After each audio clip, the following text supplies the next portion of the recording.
오늘 이 아침도 하나님이 우리의 산성이 되시고 요새가 되시고 소망이 되어주시는 그 주님을 찬양하고 바라봅니다.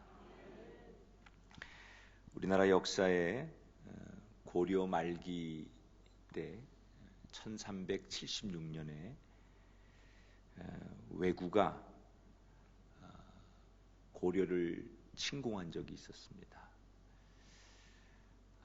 이미 왜구의 기세는 전라도를 휩쓸어 버리고 부여, 공주, 논산까지 점령을 합니다. 속수무책으로 이 왜구를 감당할 수 없었던 고려의 왕은 침통하며 누가 이 기세등등한 왜구를 막을 수 있겠느냐 이렇게 한탄을 합니다. 이때 고려의 장수였던 최영이 그때 나이가 61였는데 제가 나가서 싸우겠습니다. 그때 왕이 말리죠. 한갑이 넘은 그 고령의 나이로 나라를 걱정하고 염려하는 건 좋지만 그 나이에 왜구를 맞설 수 있겠는가. 그래서 왕이 굳고 말립니다. 그러나 나라가 어려운데 나이가 무슨 소용이 있겠습니까? 그리고 최영이 고집을 부리고 전쟁터로 나갑니다. 자, 전쟁터에 나가긴 했는데 젊은 장수들이 이 왜구의 기세에 눌려서 아무도 앞서려고 안 하는 거예요. 이때 최영 장군이 맨 앞에 서서 말 그대로 적군을 향해 자기의 몸을 던져서 돌파를 합니다. 이때 주춤거리며 뒤에서 바라보고 있던 젊은 장수들이 그 고령의 최영 장군이 앞을 향해 전진하는 모습을 보면서 그때서야 가만히 있을 수 없었던 젊은 장수들이 뒤늦게 나서게 됩니다. 다행히도 최영 장군의 군대는 고려를 이기고 위기에 처한 고려를 구하게 됩니다. 정말 불리했던 상황, 그리고 위기에 처한 상황에서 한 사람의 리더십이 나라를 구하고 역사를 바꿔놓게 됐습니다. 우린 때때로 큰 일을 하려면 강한 세력이 있어야 되고 또 많은 숫자가 있어야 된다고 생각하지만 역사를 보면 그렇지 않습니다. 변화와 승리는 작은 한 사람의 몸부림을 통해서 일어나게 돼요. 성경에 보면 이스라엘의 역사를 바꾼 건 많은 사람의 숫자나 강한 세력들에 의해서 이스라엘을 구원한 게 아니에요. 모세, 여호수아, 엘리야, 드보라 다 하나님께 감동된 한 사람에 의해서 하나님이 그 시대 그 사람을 통해서 역사에서 이스라엘을 구했어요. 저는 여러분이 하나님 앞에 그런 한 사람이 되길 바랍니다. 우리 인생의 목표 가운데 하나가 하나님 앞에 기쁨이 되는 거예요. 여러분, 하나님 앞에 기쁨이 된다는 게 우리의 인생의 목표가 되면 얼마나 행복한 줄 아십니까?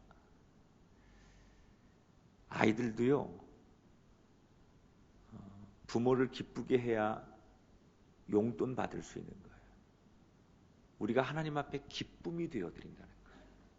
인생의 우리의 최고의 목표가 될 때 하나님은 당신을 기쁘게 하는 한 사람을 통해서 역사하세요. 바로 그런 성전이 여러분의 성전이 되길 바라고 여러분이 그런 한 사람이 되기를 주 이름으로 축원합니다. 2020년 새해를 맞이해서 벌써 2월에 절반이 다 지나갔습니다. 여러분, 새해를 맞이해서 여러분 마음에 올 한 해는 내가 어떻게 살겠다라는 여러 가지의 꿈들이 있고 또 올 한 해 여러분이 사용해야 될 언어들이 있습니다. 새해가 되어서 어떤 언어를 여러분 머릿속에 떠올리십니까?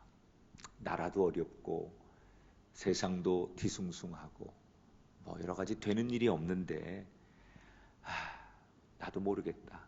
될 대로 되라. 뭐 이런 마음으로 여러분 혹시 새해를 건너오셨는지 모르겠어요. 우리 주변의 상황이라든지 또 보여지는 조건은 분명히 그렇게 말할 수밖에 없는 상황이지만 그리스도인은 어떤 어려움 속에서도 하나님이 우리에게 기회를 주셨기 때문에 새해를 맞이한 우리는 될 대로 되라 이런 언어보다는 그래도 해보자, 그래도 할 수 있다 이 말을 떠올리고 이 말을 여러분의 언어로 소유하시길 주 이름으로 축원합니다. 한번 따라합시다. 그래도 해보자. 주 안에서 나는 할 수 있다. 여러분 이 고백으로 서로 격려하고 기도하며 이 고백대로 되기를 주 이름으로 축원합니다. 우리는 날마다 이 거친 세상을 이겨나가야 돼요. 우리가 살아있는 생명이기 때문에 우리 앞에 많은 그 직면한 문제들이 우리를 도전하잖아요. 여러분 가만히 있어도 인간에게는 많은 것들이 도전해요. 육체적인 질병도 우리에게 도전하고 사람이 가만히 생각하고 있으면 좋은 생각만 떠오르는 게 아니거든요. 괜히 두려운 생각도 떠오르고 불안도 하고 내가 이렇게 나이가 먹어가는데 내가 정말 이렇게 살아도 되는 건가? 문득문득 우리를 그런 생각 속에 우리를 몰아가요. 그래서 사람은 가만히 있으면 끊임없이 무언가에 도전을 받는 거예요. 그때마다 우리는 그 도전을 극복해 나가고 그 도전을 이겨나가야 돼요. 여러분 올 한 해도 하나님이 여러분에게 기회를 주셨는데 그냥 평탄한 길이 열리는 게 아니에요. 싸워 이겨나갈 때 하나님이 주시는 가난의 축복이 있는 거예요. 올 한 해 이기시기 바랍니다. 거룩한 싸움에서 승리하시고 여러분에게 시시각각으로 찾아오는 많은 도전들을 이겨나가는 한 해가 되시길 바랍니다. 예수님도 오늘 성경에 보면 예수님께 도전해오는 시험들을 이기셨어요. 세 가지의 시험을 예수님이 이기는데 예수님께서 하나님의 감동을 받고 세례 요한에게 세례를 받잖아요.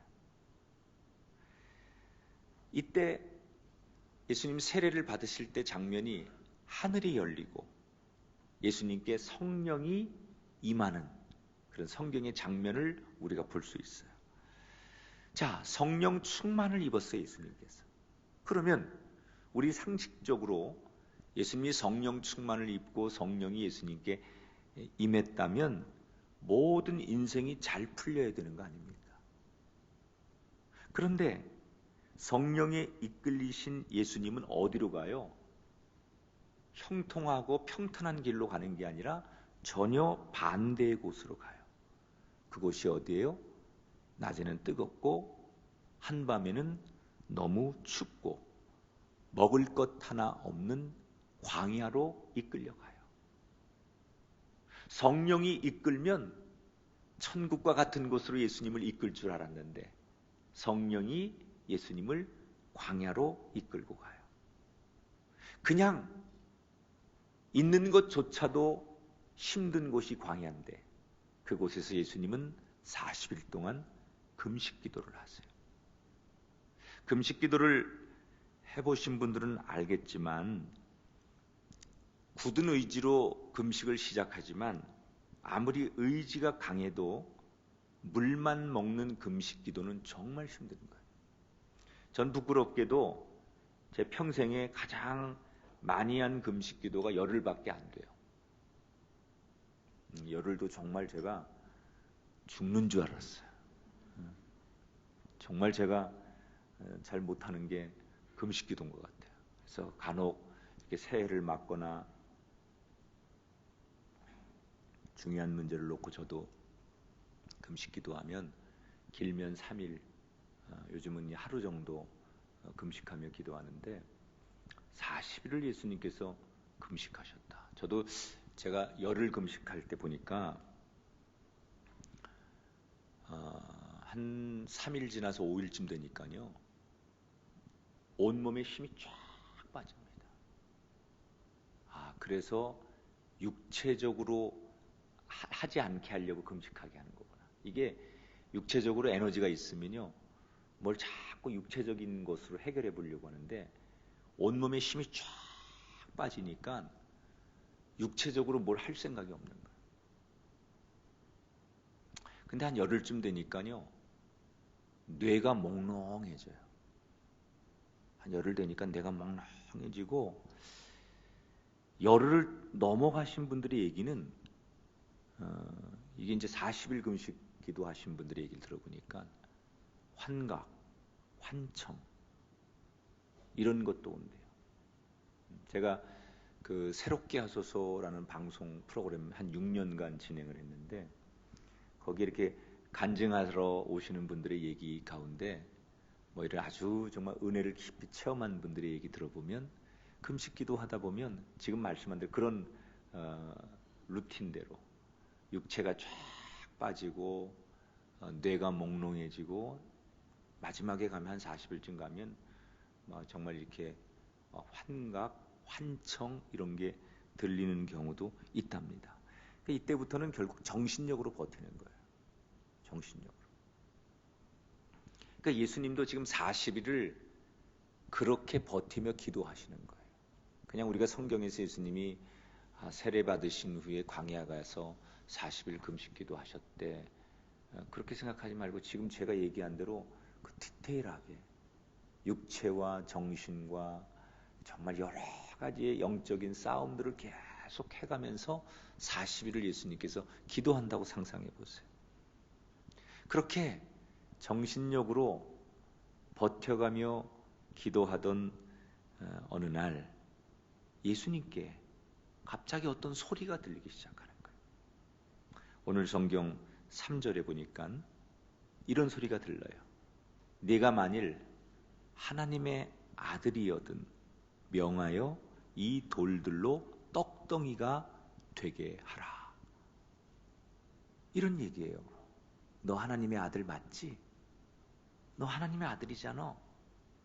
너 여기 있는 이 돌들로 충분히 떡을 만들어 먹을 수 있잖아. 너 그동안 열심히 기도했는데, 야, 딱 한 번은 괜찮아. 하나님도 괜찮으시대. 이런 소리가 들리는 거예요. 여러분, 제가 만약에 예수님이었다면 얼마나 먹고 싶은 욕구, 배고픔의 욕구가 한창일 때 이 소리가 얼마나 복음의 소리로 들리겠어요. 너 그동안 열심히 기도했잖아. 넌 하나님의 아들이니까 괜찮아. 야, 하나님도 괜찮대. 이 소리를 들으면 너무 기뻐서 저는 하나님의 응답이라고 생각하고 얼른 그렇게 했을 것 같아요. 그런데 예수님은 그 순간에 잠시 멈춰 생각을 하십니다. 그리고 당신에게 들려오는 그 소리를 향하여 예수님이 4절에 이렇게 외치죠. 기록되었으되 사람이 떡으로만 살 것이 아니요 하나님의 입으로부터 나오는 모든 말씀으로 살 것이니라. 뭐라고 말했어요? 사람이 빵으로만 살 것이 아니라 하나님께서 주신 말씀으로 살아야 한다고 말씀하셨다. 사탄아, 물러가라. 예수님은 그것이 하나님의 음성인지 사탄의 음성인지를 구분하셨어요. 그리고 용기 있게 사탄을 향해 자기에게 가장 행복하게 해주는 소리일지라도, 자기를 위로하는 소리일지라도 예수님은 과감하게 사탄을 물리치셨어요.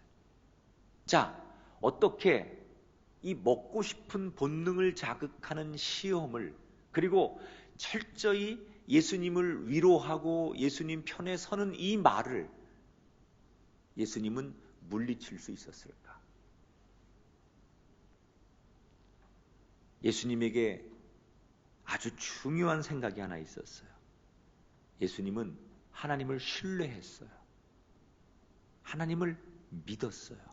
그래서 하나님의 말씀도 신뢰하는 거예요. 여러분, 우리가 어떤 사람을 신뢰하면 그 사람이 설사 말 안 되는 소리를 하는 것 같아도 그 사람 자체를 신뢰하고 있으면 그 말을 믿어요. 그러나 아무리 그럴듯한 이야기를 해도 내가 그 사람 자체를 평상시에 신뢰하지 않으면 그 이야기가 맞는 것 같아도 그 이야기가 가슴으로 다가오지 않아요. 우리가 어떤 설교 말씀을 듣거나 또는 어떤 예배의 행위 이런 것도 중요하지만 내가 하나님 앞에 나는 하나님을 얼마나 신뢰하고 있느냐, 나는 얼마나 내가 살아오면서 내 인생이 하나님을 믿고 있느냐, 그것이 여러분의 인생에 어떤 유혹 또는 결정적인 인생의 선택의 순간이 올 때 내가 평상시에 하나님을 신뢰하는 나의 믿음이 시험 또는 결정적인 연단의 순간, 그때 여러분의 인생을 좌우하게 한다는 거예요. 올 한 해는 이 한 해를 살면서 다른 거 다 내려놓고 나는 하나님을 신뢰하는 한 해 되길 원합니다. 무슨 일을 만나든 어떤 상황이 내 앞에 펼쳐지든 그건 모르지만, 나는 내일 일을 모르지만 나는 하나님을 신뢰하기 때문에 하나님 어떤 말씀을 하시건 어떤 상황을 주시든 간에 나는 당신을 의지하고 살겠습니다.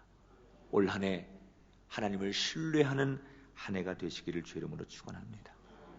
결국 예수님의 이 첫 번째 유혹을 이겼던 근본은 하나님을 신뢰하는 믿음이지요.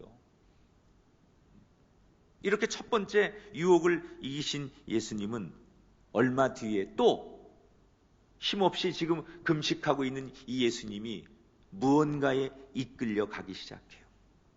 그리고 눈을 떠보니 예수님이 성전 꼭대기에 서 있는 거예요. 그때 다시 예수님께 어떤 소리가 들립니다.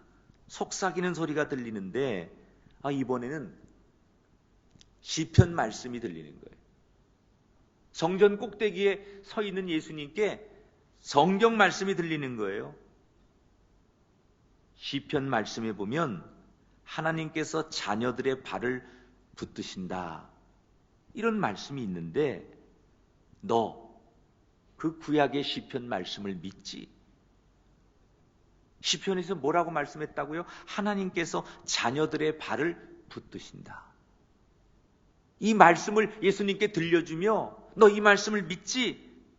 그러니까 이 말씀을 믿으면 이 성전에서 한번 뛰어내려 봐라.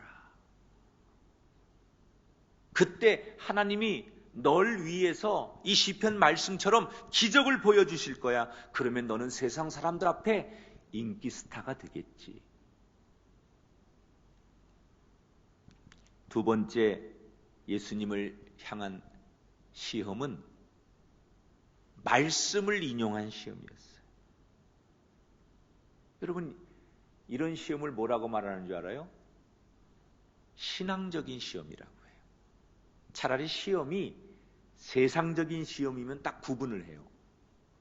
우리가 딱 봐서 이건 너무 세속적이고 세상적이고 뭐 이러면 사람이 이거는 내가 구분하기에 딱 좋거든요. 그런데 그리스도인이 당하는 시험 가운데 참 어려운 것은 신앙적인 시험이 있어요. 신앙적인 시험. 분명히 이게 우리가 하나님 말씀을 믿고 기도하고 은혜 받는 가운데 찾아오는 시험.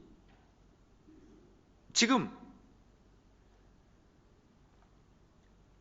사탄은 말씀을 인용하고 대단히 은혜로운 신앙적인 그런 것들을 가지고 예수님께 다가와요. 여러분, 말씀이라고 다 하나님 뜻이거나 또는 우리가 신앙이라고 포장한다고 해서 교회 안에서 행하는 모든 일들이 다 은혜롭고 하나님 뜻은 아니에요, 여러분. 그걸 구분해야 돼요. 포장은 신앙적이지만 그 포장을 막상 벗겨놓고 보면 하나님의 뜻과는 전혀 상관없는, 그래서 때로는 사람들이 나는 기도하고 결정한 거야 그러고 말하지만 그 안에 내용물로 보면 하나님의 뜻과는 전혀 상관이 없어요. 나는 말씀을 의지하고 이렇게 하는 거야, 나는 말씀대로 사는 거야 라고 말하지만 그 신앙의 껍질을 벗겨놓고 보면 하나님의 뜻과는 전혀 상관없이 사는 사람들이 많아요. 이 사탄이 지금 예수님께 말하는 시편 말씀은 시편 91편에 나오는 말씀이에요.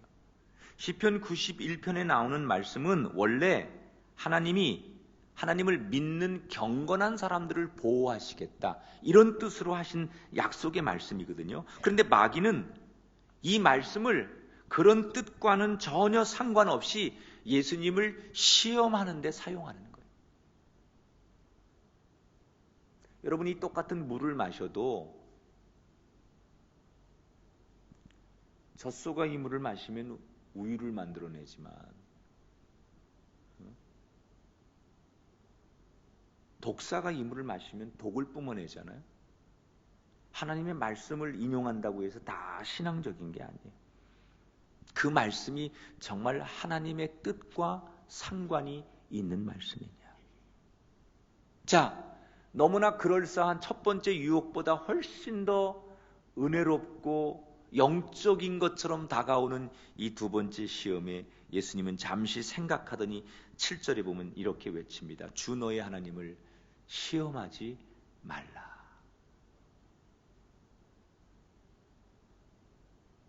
나는 믿는 자를 보호하신 하나님을 신뢰한다. 결국 두 번째 예수님의 시험도 하나님에 대한 신뢰로 아주 그럴듯한 은혜를 가장하고 포장한 이 유혹을 이겨내게 돼요. 그리고 예수님은 다시 한번 또 그 힘없이 무언가에 이끌려 높은 산으로 끌려가게 되십니다. 그리고 마지막 세 번째는 여러분, 마귀가 자신의 정체를 드러냅니다. 첫 번째, 두 번째 시험에서 안 되니까 마지막 산 꼭대기에서는 예수님께 자신의 정체를 완전히 드러내요. 그리고 한 번 더 속삭이죠. 이 세상을 봐라. 이 산 밑에 이 세상 사람들 가운데 많은 사람들이 지금까지 내 말을 잘 들어서 돈도 벌고 출세하고 성공하고 잘 살고 있다. 너도 이 세상 사람들처럼 화려하게 잘 살고 싶지 않냐? 나한테 한 번만 여기서 절하면 내가 너를 하나님처럼 위대하게 만들어줄 수 있다.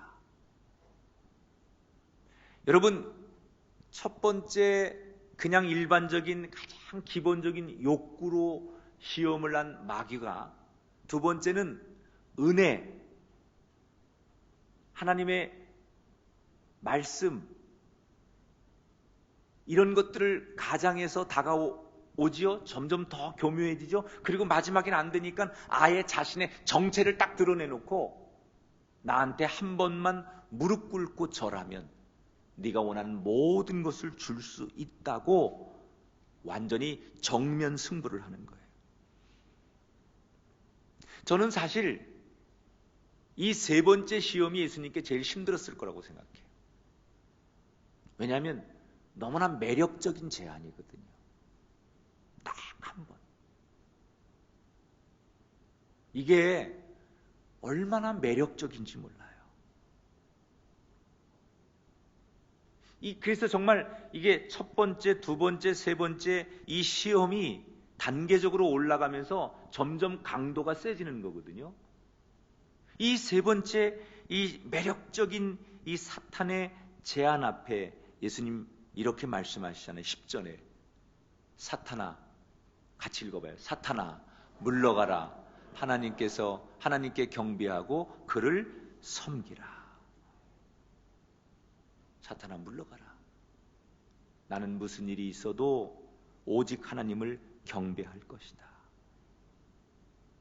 무슨 일이 있어도, 나한테 어떤 일이 생겨도 나는 하나님을 여전히 믿고 신뢰하고 섬길 것이다. 결국 사탄은 다양한 모습으로 예수님을 첫 번째, 두 번째, 세 번째 유혹하고 시험했는데 예수님은 한결같아요. 첫 번째나 두 번째나 세 번째나 예수님은 이 사탄의 마귀의 유혹을 이겨내는 게 한결같아요. 뭐예요? 나는 여전히 하나님을 신뢰한다는 거예요. 배고픔의 유혹. 여러분 살면서 가장 먼저 만나는 유혹이 먹고 사는 문제 아니에요? 직장에 나가서 일하며 월급 받는 문제, 사업하고 장사하는 문제. 그리고 우리가 제일 많이 만나는 문제가 먹고 사는 문제예요. 먹고 사. 이게 기본적인 욕구죠. 사람이 이게 어떻게 좀 먹고 살아져야 뭐 봉사도 하고 속회 모임도 나가고 뭐 하나님 앞에 내가 뭔가 예배 생활이나 헌신도 할 수 있어. 많은 교인들이 솔직히 그런 가장 기본적인 게 안 되면 신앙생활도 제대로 못해요. 올 한 해 우리가 살아가다 보면 여러분에게 아마도 다가오는 첫 번째 시험이 먹고 살아야 되는 문제. 이게 여러분에게 예수님에게 왔던 시험처럼 여러분을 자극하는 시험이 될 거예요. 좀 먹고 살아지면요, 그 다음에 찾아오는 시험이 인정받고 싶은 거예요. 그래서 이렇게 교회에서도 보면 내가 인정받지 못한다고 생각할 때 오는 시험, 소외감, 이런 분들이 많아요. 그래서 뭐 직분에서 같은 또래들이 같이 신앙생활 하다가 뭐 권사님도 되시고 뭐 이렇게 되는데 나는 그게 되지 않았을 때 교인들이 시험에 들죠. 그게 다 뭐냐면 나도 인정받고 싶은 거예요. 좋게 말하면 나도 사랑받고 싶은 거예요. 여러분, 그게 인간의 욕구 아니에요? 누군가에게 내가 인정받고 사랑받고 싶은 거. 근데 이게 우리의 욕구기 때문에 사단은 이 기본적인 욕구를 자극하는 거예요. 네가 뭐가 부족해서 너는 인정받지 못하냐? 야, 차라리 너를 인정해 주는 데로 가서 인정받고 신앙생활하고 인정받는 데 가서 살아. 이렇게 여러분을 자극하죠. 그게 뭐예요? 사단이 교묘하게 인간의 가장 기본적인 욕망들을 너무나 잘 알기 때문에 그걸 파헤쳐서 우리를 시험하는 거예요. 그리고 우리는 한평생을 살면서 떵떵거리며 살고 싶은 거예요. 야망, 그죠? 좋게 말하면 비전, 꿈, 이렇게 포장하지만 다 인간이 가지고 있는 야망. 화려해지고 싶고 더 누군가와 비교하면 더 힘 있는 사람 되고 싶은 그런 야망을 자극해요. 그런 의미로 분석해 보면 지금 예수님이 당하는 이 시험은 보통 사람도 참기 힘든 유혹인데 40일을 금식하고 지금 자신의 몸 하나 버틸 힘조차 없는 그 상황에서 예수님이 지금 시험을 당하는 거예요. 그러니까 이 시험은 그냥 보통 우리가 살아가면서 일상에서 받는 그런 정도의 시험이 아니라 40일을 금식하며 자신의 몸 하나 가눌 수 없는 가장 극단적이고 벼랑 끝에 서 있는 그 상황에서 만나는 유혹이고 시험이었다는 거예요. 그런데 예수님은 이 시험을 어떻게 이겨냅니까? 하나님에 대한 전적인 신뢰. 여러분, 여러분에게 인생의 막다른 골목, 벼랑 끝에 서 있는 그 상황이 올 때라도 오늘 이 아침에 들려지는 이 말씀을 기억하시고 여러분 그 상황에서도 나는 하나님을 신뢰합니다.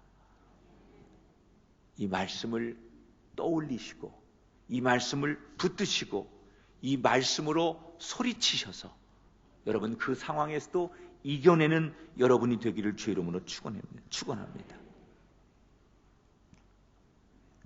지금 예수님은 배고픔에 굶주릴 수밖에 없는 그 상황, 단 한 명도 나를 주목하지 않는 그 상황, 그러나 그게 하나님의 뜻이라면 나는 선하신 하나님을 믿고 따르겠습니다. 제가 오늘 아침에 이 예수님의 세 가지 시험을 한 해를 시작하는 신년 집회에 말씀을 드리는 것은 2020년 새로운 한 해를 시작하는 우리들에게 사탄은 똑같이 시험할 거예요. 먹고 사는 문제로.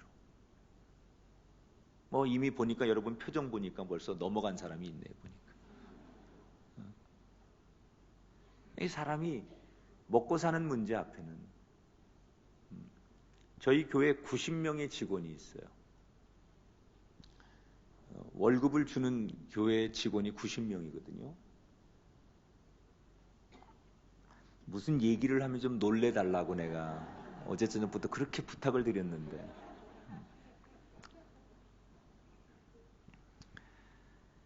근데 다 하나님 앞에 헌신하겠다고 온 사람들이잖아요. 교회 사역자들은 목회자들이고 다 헌신하는 사람들이에요. 그런데도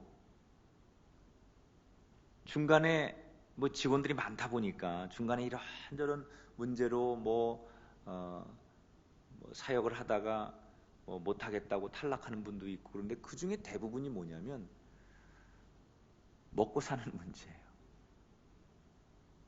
내가 세상에 나가면 이 정도의 월급을 받을 수 있는데 교회에서 이거밖에 못 받으니까 안 되겠다. 그분이 모르고 온 게 아니에요. 자기가 얼마의 페이를 받고 교회에서 일하는지 다 알고 왔어요. 그러니까 처음에는 내가 하나님이 일을 하는 거니까 감수할 수 있어. 내가 세상만큼 그렇게 많은 월급을 받지 않아도 이 정도면 내가 하나님 일을 하는데 난 보람이 있고 내 하나님 앞에 헌신하는 거니까 할 수 있어. 그리고 다 온 거거든요. 그런데도 그렇게 굳은 결심을 하고 다짐을 하고 막상 들어와도요, 살다 보니 자꾸 비교가 되는 거죠, 세상 사람들하고. 이 먹고 사는 문제가 여러분 얼마나 우리를 많이 시험하는지 몰라요.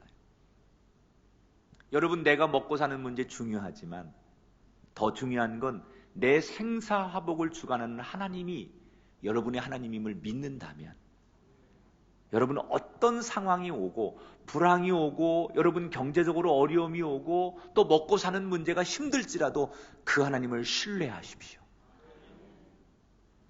반드시 하나님께서 여러분의 미래를, 여러분의 자녀를, 여러분의 가정을 책임져 주실 줄 믿습니다. 또 인정받고 싶은 욕구. 여러분, 내가 누군가에게 사랑받고 싶다는데, 나 사랑해달라는데 나쁜 거 아니잖아요. 그러나 이걸 자극한다는 거예요. 왜 네가 인정받지 못하냐? 네가 저 사람보다 뭐가 부족해서 너 사랑받지 못하냐? 그래서 우리가 열심히 봉사하면서도 열심히 하나님 앞에 헌신하면서도 이 시험 앞에 무너지고 넘어지는 사람이 많아요. 그리고 특히 군림하고 싶은 사람들. 내가 누군가에게 리더가 되어서 이끌고 가고 싶은 그런 야망. 여러분, 이 세 가지의 시험은 2020년 한 해 동안 계속 우리를 따라다니는 거예요. 여러분을 계속 흔들 거예요. 여러분이 살아가는 삶의 자리에서, 가정에서, 아니 우리의 교회 안에서도 이 세 가지의 시험으로 여러분을 계속 흔들 거예요. 그래서 때때로는 견딜 수 없는 상황을 만들 수도 있고 하나님을 등지고 싶은 상황을 사탄은 만들어 놓을 때도 있을 거예요. 그런 마음들이 불쑥 올 한 해 여러분에게 찾아올 때 우리는 무엇으로 그 유혹들을 이겨낼까? 한번 따라 합시다. 하나님께서 세상을 다스리십니다. 따라 합시다. 지금도 하나님은 나를 사랑하십니다. 따라 합시다. 나도 그 하나님을 신뢰하겠습니다. 아멘. 세상을 다스리시는 창조주 하나님을 신뢰하십시오. 나를 사랑하시고 끝까지 나를 버리지 않으실 구원자 하나님을 신뢰하십시오. 그렇게 우리가 하나님을 전적으로 신뢰할 때 예수님이 사탄의 시험을 이겨내셨던 것처럼 저와 여러분이 올 한 해 2020년 무너지지 않고 무릎 꿇지 않고 사탄에게 굴복당하는 한 해가 아니라 이겨내는 승리의 한 해가 될 줄 믿습니다. 여러분 앞에 많은 걱정거리가 있는 한 해지만 걱정하지 마십시오.